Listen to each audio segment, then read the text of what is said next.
அனைவருக்கும் வணக்கம். இன்னைக்கான ஜோதிட பதிவில் நம்ம பார்க்க போகிற ரொம்ப முக்கியமான ஒரு பயனுள்ள ஜோதிட கணிப்பு என்ன அப்படின்னு பார்த்தீங்கன்னா, ஜூலை மாதம் 24ஆம் தேதி பார்க்கும்போது அமாவாசை நிகழ்கிறதுங்க. இந்த அமாவாசை கூடுதல் சிறப்புக்குரியது அப்படின்னு சொல்லலாம். ஏன்னா ஆடி மாதத்தில் வரக்கூடிய அமாவாசை, ஒவ்வொரு தமிழ் மாதங்களில் வரக்கூடிய அமாவாசைக்கும் தனி சிறப்பு இருப்பது போல இந்த ஆடி மாத அமாவாசைக்கும் மகத்துவமும் சிறப்பும் அதிகமாகவே இருக்கிறது அப்படின்னு சொல்லலாம். ஏன்னா ஆடி அமாவாசை நம்மளுடைய வாழ்க்கைக்கு ரொம்ப முக்கியத்துவம் வாய்ந்த ஒரு அமாவாசையாக இருக்குது.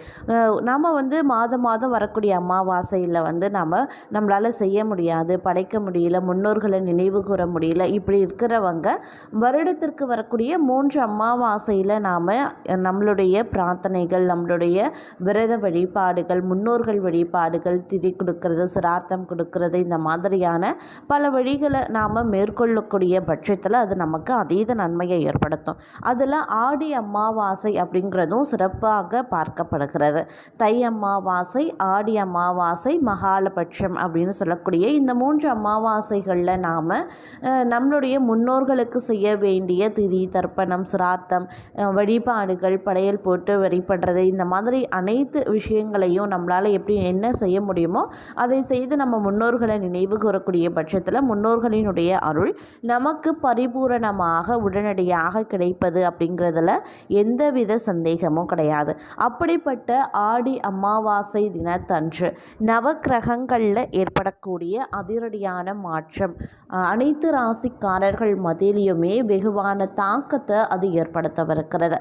அந்த தாக்கம் அப்படிங்கிறது சில ராசிக்கு அதிர்ஷ்டத்தை தரலாம், சில ராசிக்கு துரதிர்ஷ்டத்தை தரலாம். அந்த வகையில் மேஷ ராசியில் பிறந்தவங்களுக்கு ஆடி அமாவாசை தினத்தன்று நவக்கிரகங்களில் ஏற்படக்கூடிய இந்த அதிரடியான மாற்றம் எப்படிப்பட்ட பலன்களை கொடுக்க பெறப்போகிறது?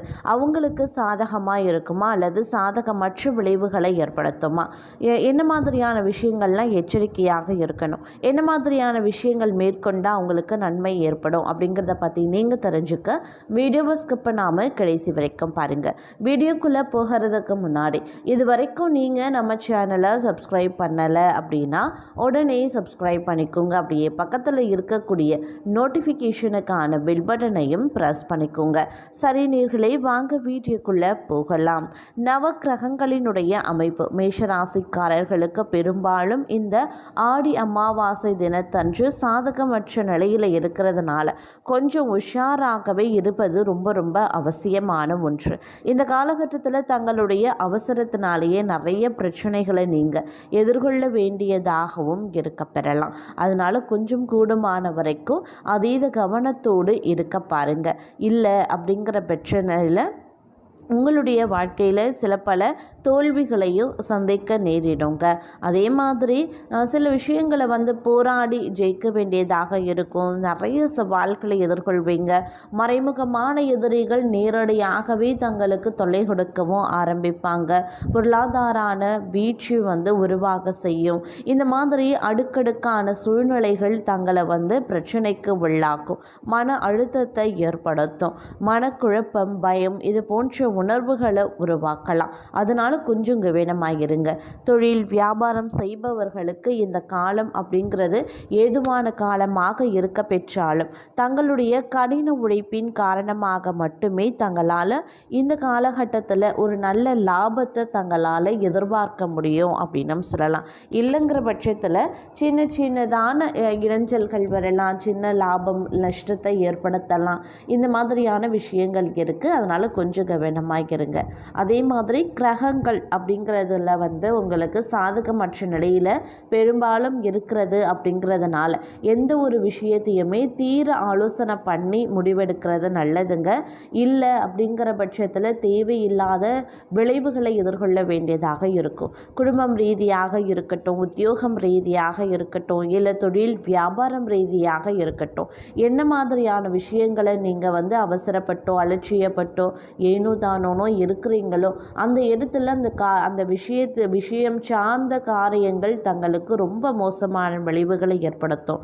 உதாரணத்துக்கு சொல்லணும் அப்படின்னா, இப்போ குடும்பம் ரீதியாக ஒரு முக்கிய முடிவை எடுக்கிறீங்க, அலட்சியத்தோடு இருக்கீங்க, இல்லை ஒரு விவாதம் எழுது குடும்பத்திற்குள்ள உறவுகளுக்கு மத்தியில் அப்படின்னும் போது அந்த உறவு அந்த இடத்துல கெடுவதற்கும் உறவுகளுக்குள்ள விரிசல் ஏற்படுவதற்கும் மிகப்பெரிய வாய்ப்பு அமைஞ்சிடும்.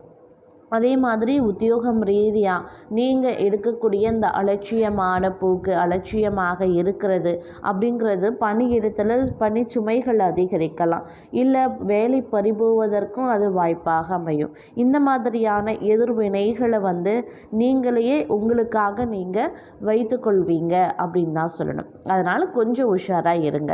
சனி பகவானினுடைய பார்வையோ இல்லை சஞ்சாரமோ உங்களுக்கு அவ்வளவா நல்லதை ஏற்படுத்த போகிறது இல்லை. இந்த நேரத்தில் சனி பகவானினுடைய தாக்கம் தங்களுக்கு அதிகபட்சமாகவே இருக்கும்.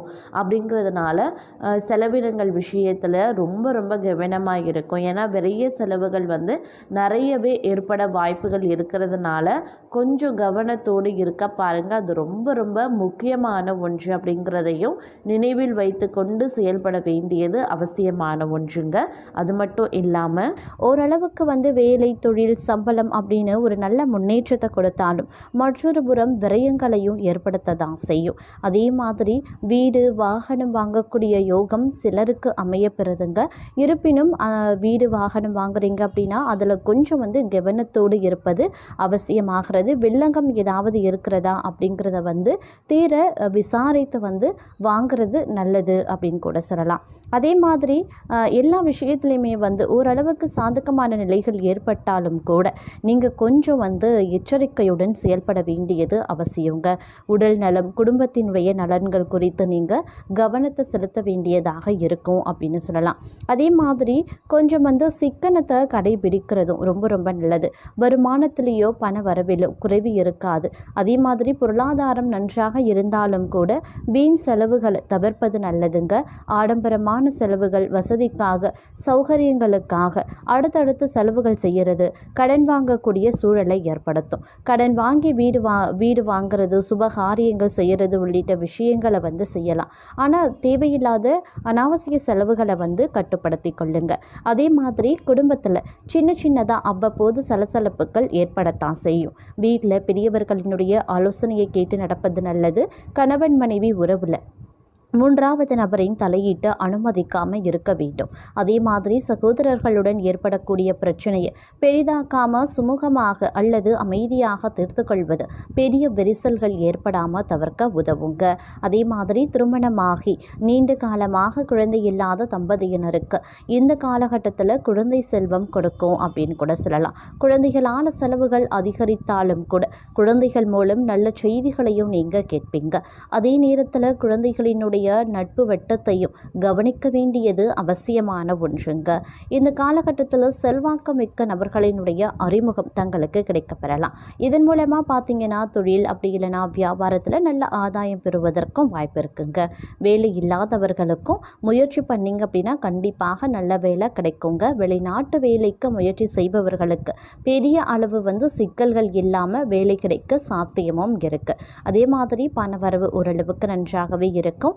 வியாபாரம் செய்கிறவங்களுக்கு, தொழில் வளர்ச்சி நோக்கி செயல்படுபவர்களுக்கு இந்த காலம் அப்படிங்கிறது ஒரு புதுவிதமான நற்பலன்களை கொடுக்கும் அப்படின்னு சொல்லலாம். இருப்பினும் அலைச்சல் குறைந்து ஆதாயம் அதிகரிக்கவும் செய்யுங்க. வருமானம் அதிகரிக்கும் போது செலவுகளும் கூடும் அப்படிங்கிறதையும் நீங்கள் கொஞ்சம் கவனத்தில் கொள்ள வேண்டிய விஷயம். அதே மாதிரி இந்த காலகட்டத்தை பொறுத்த வரைக்கும் புதிய நபர்களுடன் பழகுறீங்க அப்படின்னா கொஞ்சம் அவங்க கிட்ட எச்சரிக்கையாக இருக்க பாருங்க. யார் சொல்வதையும் உடனடியாக நம்பிவிடக்கூடாது. அதிலும் பார்த்தோன்னா வியாபாரம் செய்பவர்களுக்கு இந்த ஆண்டு முழுவதும் பார்த்தீங்க அப்படின்னா ஓரளவுக்கு லாபம் கிடைக்கும் அப்படின்னாலும் அதிகப்படியான வருமானத்தை வீணாக செலவிடுறதில்ல நீங்கள் கொஞ்சம் கவனமாக இருக்க பாருங்கள். ஏன்னா வருமானம் அதிகரிக்கும், பணவரவு அதிகரிக்கும் அப்படிங்கிறதுனால செலவுகள் செய்யறதுக்கு நீங்கள் தயங்க மாட்டீங்க. அதனால் செலவுகள் விஷயத்தில் கொஞ்சம் கட்டுப்பாடோடு இருந்தீங்கன்னா தேவையில்லாத பண விரயங்களை தவிர்க்க முடியும். முடியும். அதே மாதிரி கடன் வாங்கக்கூடிய சூழ்நிலையையும் தவிர்க்க முடியும். அதனால் கொஞ்சம் செலவுகள் விஷயத்துலையும் அதீத கவனத்தை செலுத்த வேண்டியது முக்கியமான ஒன்று அப்படின்னு நான் சொல்லணும். அதே மாதிரி பிள்ளைகள் விஷயத்தில் கனிவாக இருக்கிறதோடு மட்டும் இல்லாமல் கண்டிப்பாகவும் இருக்க வேண்டியது அவசியம். குடும்பம், குழந்தைகள் அப்படின்னு கூடுதல் அக்கறை செலுத்த வேண்டியது அவசியங்க. இந்த காலகட்டத்தை பொறுத்த வரைக்கும் பல்வேறு வகைகளில் உங்களுக்கு எதிர்ப்புகள் பல்வேறு வகையில் உங்களுக்கு எதிர்ப்புகள் வருவதற்கான வாய்ப்புகள் அதிகபட்சமாகவே இருக்கிறது. அப்படிங்கிறதுனால கொஞ்சம் நீங்கள் உஷாராக இருக்க வேண்டியதும் அவசியமான ஒன்று அப்படின்னு நான் சொல்லணும்.